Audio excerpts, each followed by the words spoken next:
আজ অনেকগুলো ঘুড়ি বিক্রি করবো, বাবা খুশি হয়ে যাবে। ম্যাডাম ভালো ভালো ঘুড়ি দেখিয়ে দাও। ঠিক আছে ম্যাডাম, এইগুলো থেকে কিছু দাও, আর ওইখান থেকে কিছু দাও, আর ওইটাও দিও, আর পাশের ওই বড়টা দিয়ে দাও, আর মাঞ্জা, হ্যাঁ লাঠাই ওইখান থেকে নিয়ে নাও।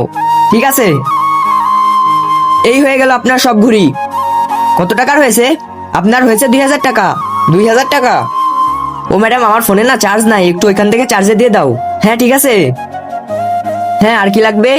আর ওই ঘুড়িগুলো দিয়ে দাও না। ঠিক আছে, আমি নিয়ে আসছি। এখনই তাড়াতাড়ি করে খুলে নি। এই নাও আপনার প্রিমিয়াম ঘুড়ি। আরে ভাই তাড়াতাড়ি চল, তাড়াতাড়ি চল, এখানে ঝামেলা বেঁধেছে। হ্যাঁ চল চল চল। আরে দাঁড়াও, আমার টাকা। কিন্তু তার আগে তুমি যদি জীবনে একবার হলেও এখানে যেতে চাও, তাহলে ভিডিওটিকে লাইক করে চ্যানেলটিকে সাবস্ক্রাইব করো, আর কমেন্টে ইনশাল্লাহ লিখে যাও। আবে এর ফোন তো এখানেই চার্জ হচ্ছে, গাধা কোথাকার।